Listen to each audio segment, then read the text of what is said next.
He wants us to continue. Okay, perfect. I'm here just for a simple introduction.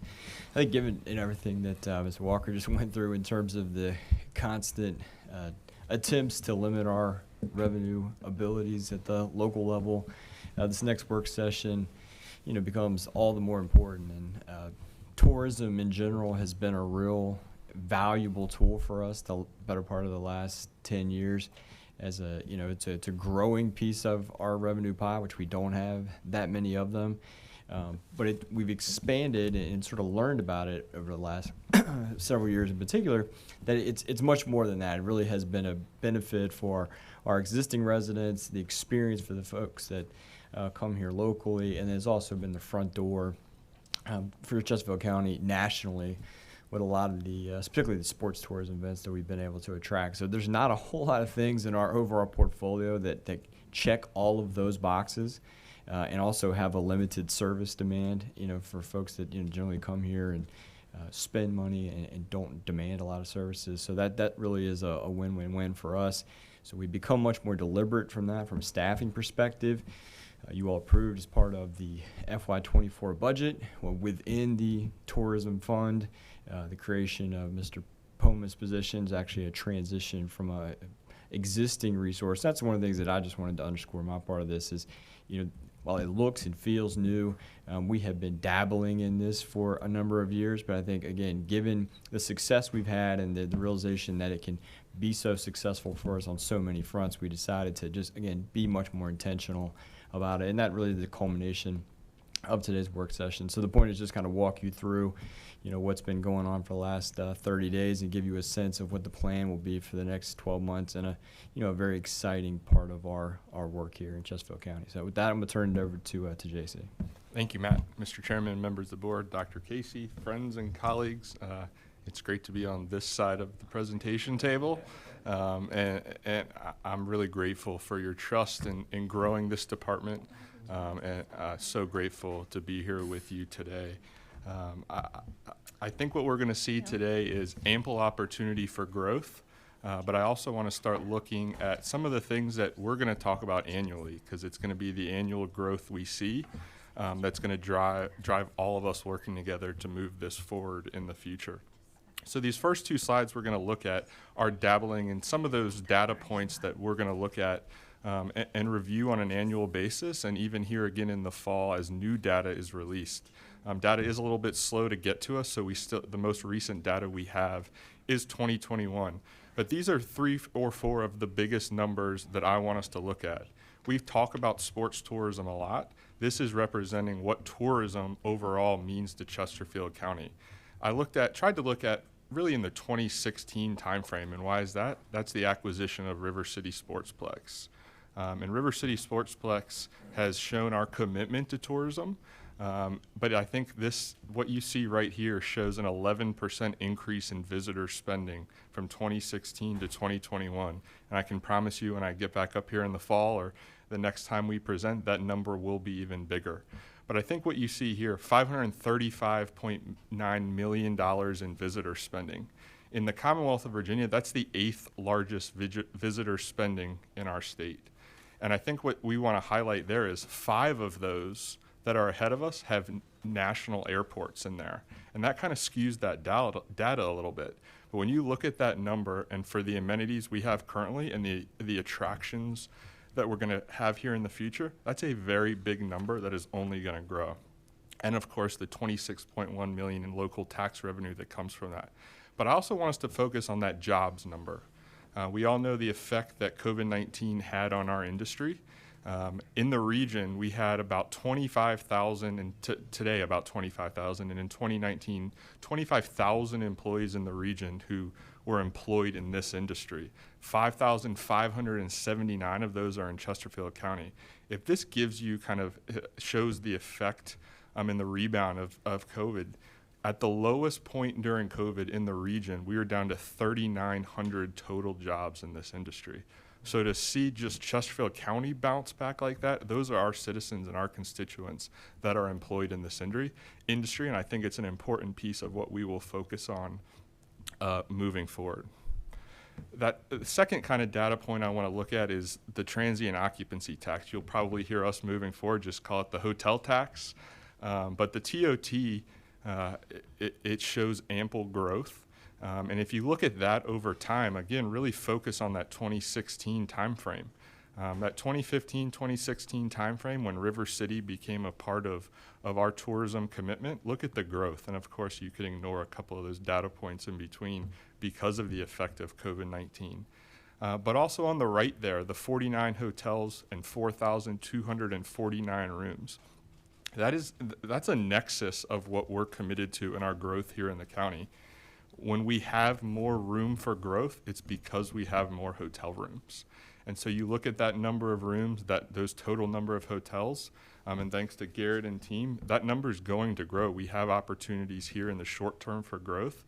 And if you look at that 22% of the hotel of the region, that mirrors our percentage of the TOT. We're about 21.5% of the TOT here in the region. So it really does show that correlation to hotel rooms and demand for hotel and the revenue we do see from that. Now, sports tourism, I talk about River City, and River City and sports tourism has become the gateway to our county. And we'll talk about that a little bit more with some data points here in the future. But what I'm going to promise you today is sports tourism is a big part of our commitment. But as we've talked about over these last couple of weeks and really focusing on moving forward, it is not just sports tourism that's going to be what drives those numbers.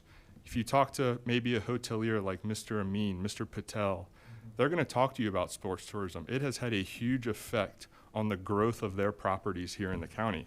We can't forget about sports tourism, but it is not the only part of what we're going to focus on here to grow the revenue potential that Mr. Harris spoke about. Now, I want to kind of start with a baseline for our numbers, so every year we're looking back. This department has been really a collaboration with two departments, economic development and our team at Parks and Recreation. I say at least up there at the top.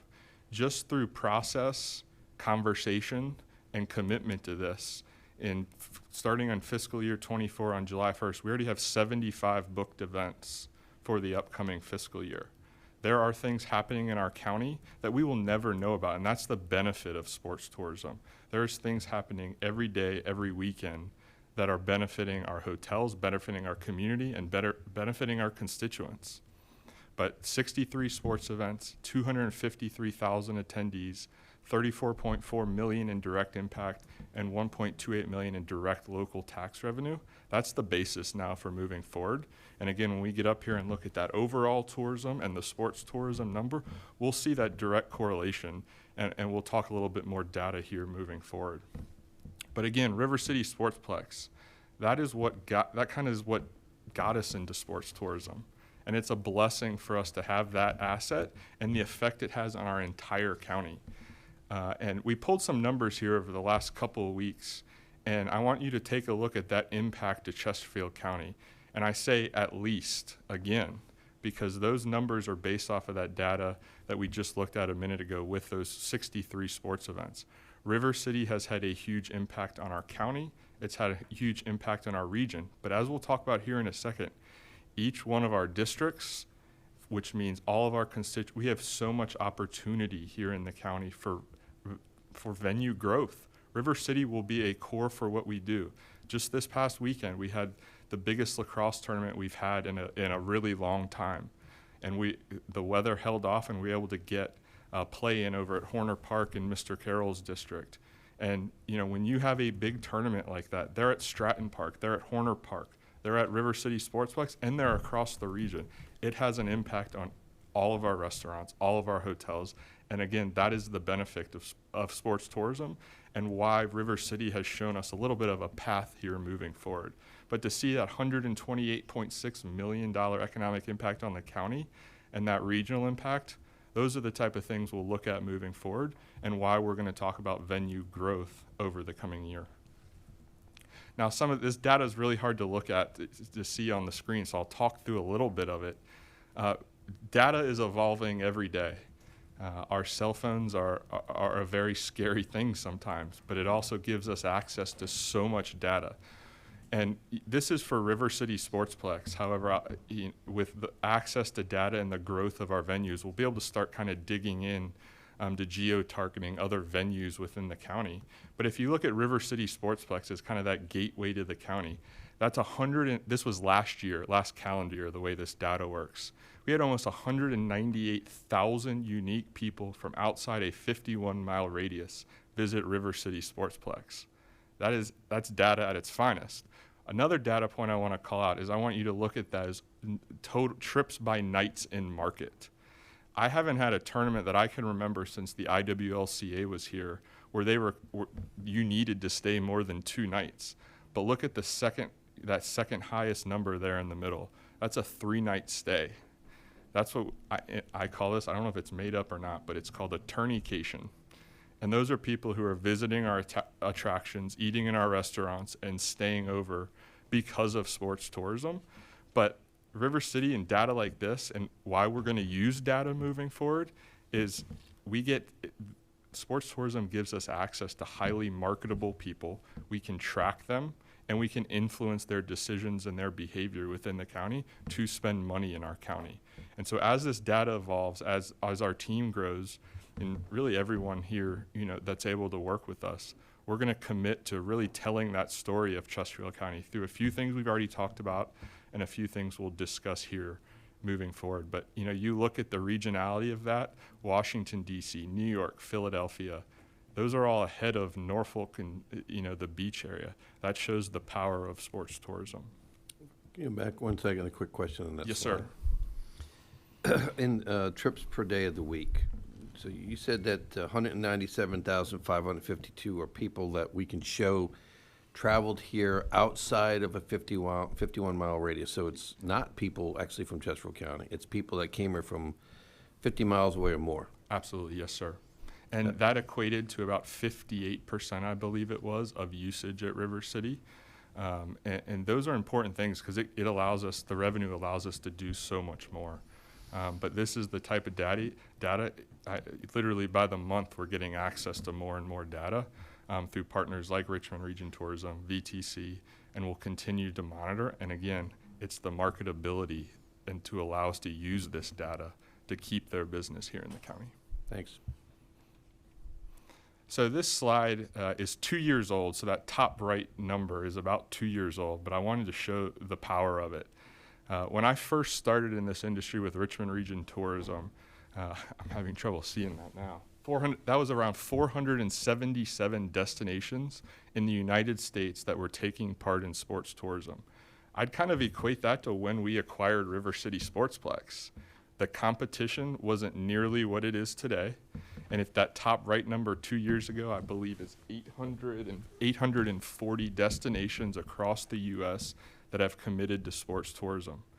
But what we're not going to do is we're not going to slow down because we are one of the most strategically located markets on the East Coast and the Mid-Atlantic. Mr. Holland, you've heard this stat many times through Richmond Region Tourism. We're within a day's drive of half of the U.S. population.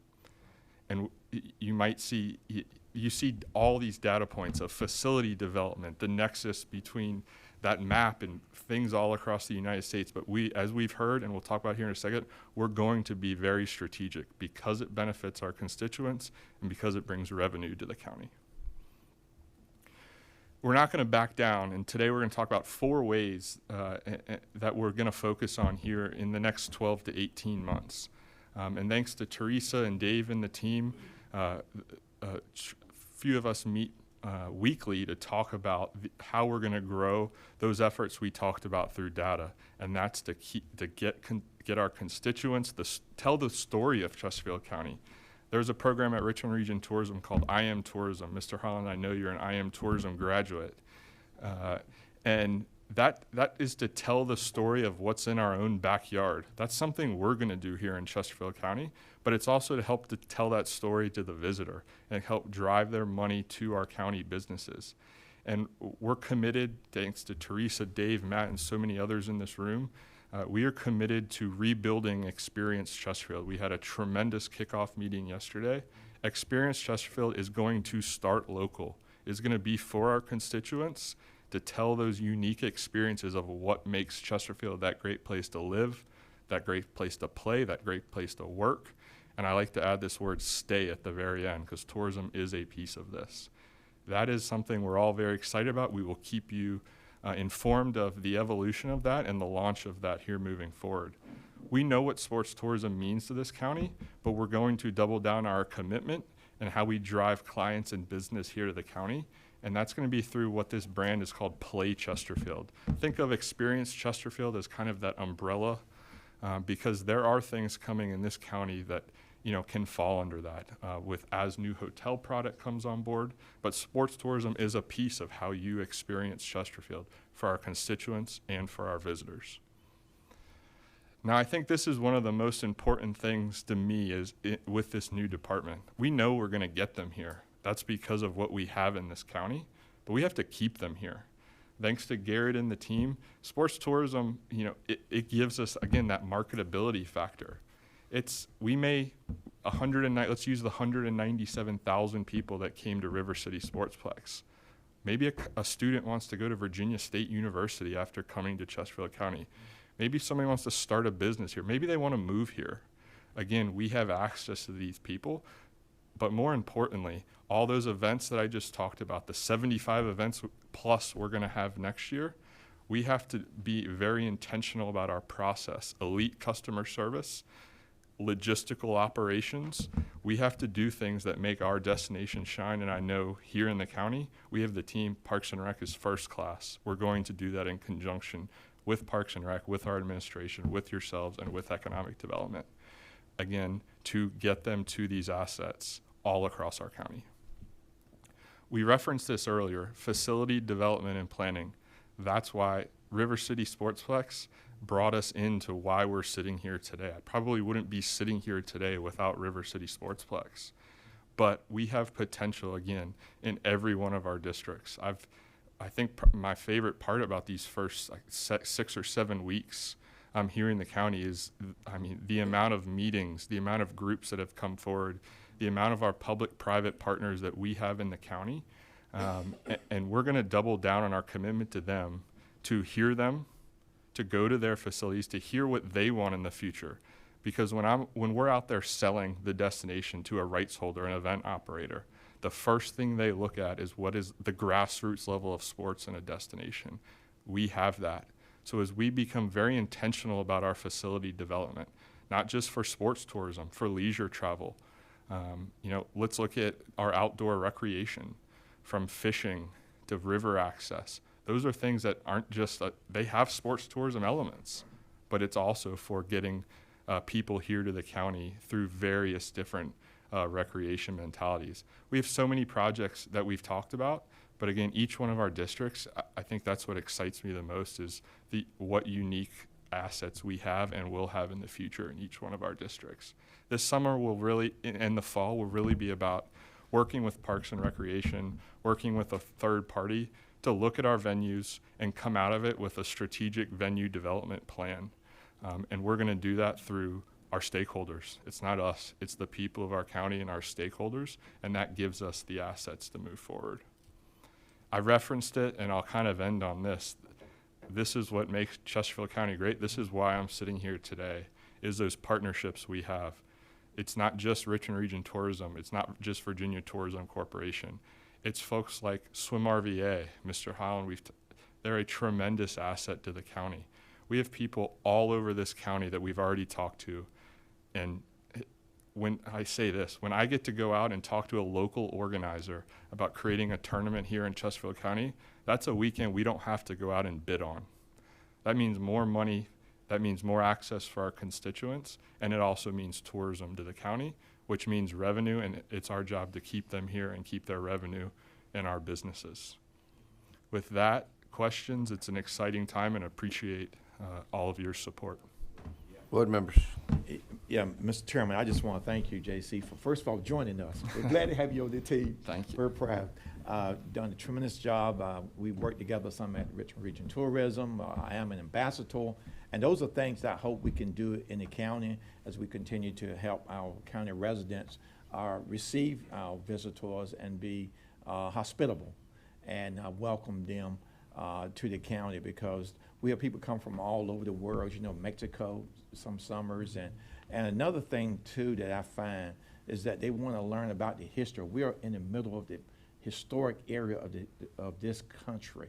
When you think about Richmond, Chesterfield, you think about the city of Enriquez, you think about, we just are a history mecca that people really want to see and hear about, and along with play as well during our venues. So I hope that we can continue to coordinate and work with our hotelers, our restaurants, and even our citizens, who can be a significant part of making this a hospitable place for people to come, stay, and hopefully live. So someone will come back to stay as well. So thank you for that effort. We appreciate the data-driven that you've considered working on. We appreciate data and help us to understand where we are, but where we're going, and the venues that we need to do.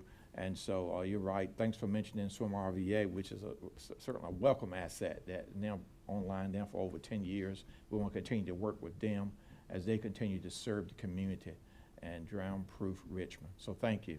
And just one follow-up note, Mr. Yes, Holland. sir. As we look at Experience Chesterfield, we will be setting up meetings to get your feedback, because there's so much for us to all talk about, and so much education, you know, we need, our consultants need, as we look to build this out. And Teresa and Dave and Matt, we're constantly talking about how excited we are to build this, but we need your input as well. Mr. Chairman. Mr. Chairman, I would just say I very much appreciate the data-driven approach as well. I mean, and I understand your department is undertaking a gap analysis right now, both in the county and regionally, in terms of what demand is out there and what we may be missing as a region, as a county, and I very much appreciate that. I do think there is a genius in building venues that serve our citizens and sports tourism, and I do think when you look at those numbers in particular, and you understand that River City is a park which has, you know, access for all citizens, aside from those weekend tournament times, you get a real sense of what the value is. And over the last 5 years, just speaking with school groups, I have seen an increasing number of hands raised when I say, have you ever visited River City Sportsplex? And every year more and more hands go up. So it's being used.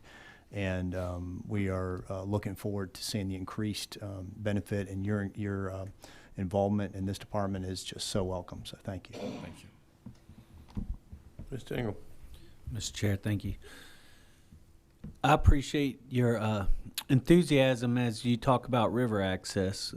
As you know, we're going to have 2 ramps coming into the county that will actually have decent access. The ramp that we currently have is not suitable for bringing in tourism. We'll just leave it at that. That being said, I know that there is a lot of people in the county that are very much looking forward to those tournaments, so I'm glad to hear that you're working on that. And I'm excited to hear that there's so many opportunities for public and private partnerships to work together to bring in more people to Chesterfield County to experience sports and other activities in the county. I think that absolutely is a positive for going forward, is to work together with them. Thank you. Dr. Miller. Thank you, Mr. Chair. I too share your excitement. It's one of those things where it's about time. The time has come for Chesterfield County to step up and take its place, its rightful place in the history of this country. This was the quote-unquote second permanent settlement in the New World, again with the quotes under new. But I do want to say that, with Henricus, and then this being the first commercial coal mine in the country in Midlothian, and all these kind of things that ultimately, I'll talk about it later this afternoon, where a director said, I want to do a movie on what happened in the coal mine. And we're talking a full-length, hour-and-a-half movie. So there is so much, and I do share that excitement with you as we continue. But I also want to speak to just our legacy. in that there, because of all that history that's here, is to celebrate it, all that has happened over the centuries. I mean, I was looking at, when Chesterfield County was founded in 1749, and just looking at that logo and go, whoa, there is so much that's here and so much that we need to take into account. So sports and history and all of that, I'm glad you're here and exploring all of this. It's an untapped, or it'd be just at the beginning tapped resource. And boy, is it going to be fun. Absolutely. Thank you, Dr. Miller. So I'm going to task you with something that we didn't talk about. Okay. You look at the number, 198,000, whatever it was, people coming into the area that we know are from somewhere else. And we know a lot of them are coming to the Genitor area for River City Sports Complex.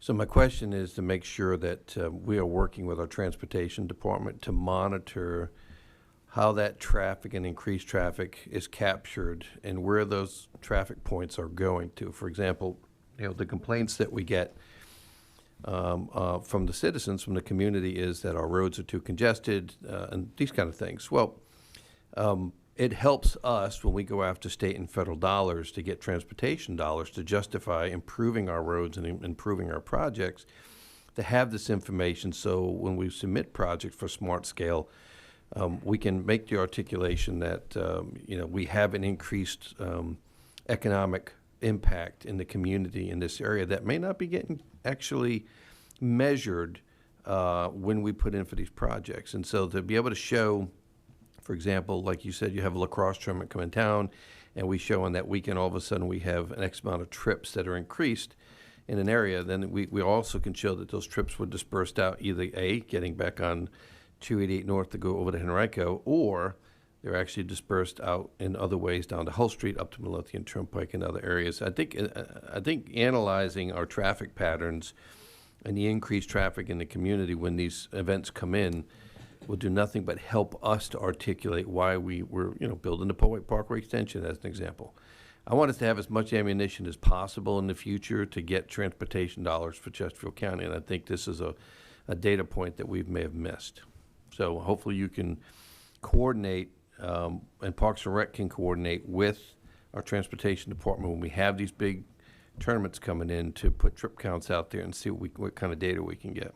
The best part about trip counts is this scary thing in our pockets right now. And we're starting to get access to some heat maps and things like that that'll help us tell that story. So we'll be in touch on those details. Thanks. I mean, I think that data is going to be pertinent for us in the future. Thank you. Mr. Harris, thank you for your time.